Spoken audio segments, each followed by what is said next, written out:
సింగరేణి ఆందోళన పడుతోంది. రాష్ట్ర ప్రభుత్వం తన వంతు ప్రయత్నాలు చేస్తోంది. దేశవ్యాప్తంగా బొగ్గు గనుల వేలానికి కేంద్రం సిద్ధమైంది. తెలంగాణలోని 4 బొగ్గు గనుల వేలంలో సింగరేణి పోటీ పడాలా వద్దా అన్న డైలమా ఇంకా కొనసాగుతోంది. తెలంగాణ కోల్ బ్లాక్లను నేరుగా సింగరేణికి కేటాయించాలని కోరుతోంది రాష్ట్ర ప్రభుత్వం. కేంద్ర మంత్రి కిషన్ రెడ్డిపై ఒత్తిడి పెరుగుతోంది. చివరికి ఏం జరగబోతోంది? నల్ల బంగారంపై ఎవరికి ఆధిపత్యం దక్కబోతోంది?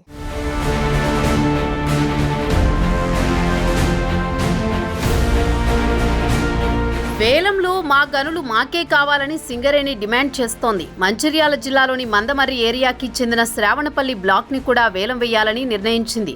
ఈ బ్లాక్ ని ఎలాగైనా దక్కించుకోవాలని సింగరేణి యాజమాన్యం భావిస్తోంది. ఎట్టి పరిస్థితుల్లోనూ దాన్ని చేజారనియొద్దని, లేకపోతే ఉత్పత్తికి తీవ్ర ఇబ్బందులు కలుగుతాయని ఆందోళన వ్యక్తం చేస్తోంది. కేంద్ర ప్రభుత్వం mines and minerals development regulation చట్టం తీసుకురావడంతో ఏ సంస్థ అయినా వేలం ద్వారానే కొత్త బొగ్గు గనులను దక్కించుకునే వీలుంది. బొగ్గు బ్లాక్ వేలంలో పాల్గొనేందుకు సింగరేణి సంస్థకు గతంలో బీఆర్ఎస్ ప్రభుత్వం అనుమతి ఇవ్వలేదు. ఎట్టి పరిస్థితుల్లో వేలంలో పాల్గొనబోమని కేంద్ర ప్రభుత్వం ఇక్కడి బ్లాక్లను సింగరేణికే కేటాయించాలని ప్రస్తుత కాంగ్రెస్ సర్కార్ కూడా పట్టుబడుతోంది.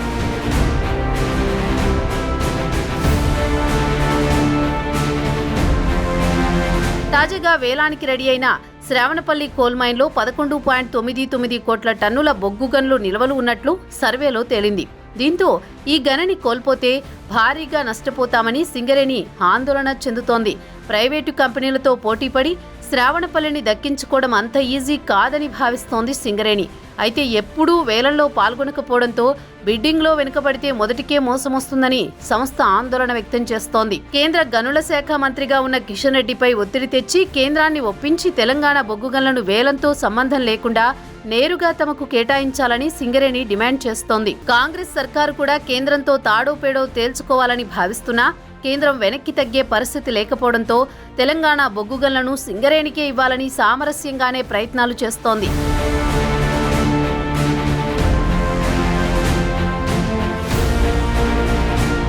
సింగరేణి సంస్థ వేలానికి దూరంగా ఉండడంతో సత్తుపల్లి 3, కోయగూడెం బొగ్గు గనులు ప్రైవేటు కంపెనీల చేతుల్లోకెళ్లాయి. శ్రావణపల్లి కూడా చేజారితే కష్టమే అన్న భావనలో ఉంది సింగరేణి. మరి వేలం విషయంలో సింగరేణికి అనుకూలంగా కేంద్రం నిర్ణయం ఉంటుందా, లేదంటే ప్రైవేటు సంస్థలతో పోటీపడి దక్కించుకుంటుందా, రేసులో నిలవలేక చేతులెత్తేస్తుందో చూడాలి.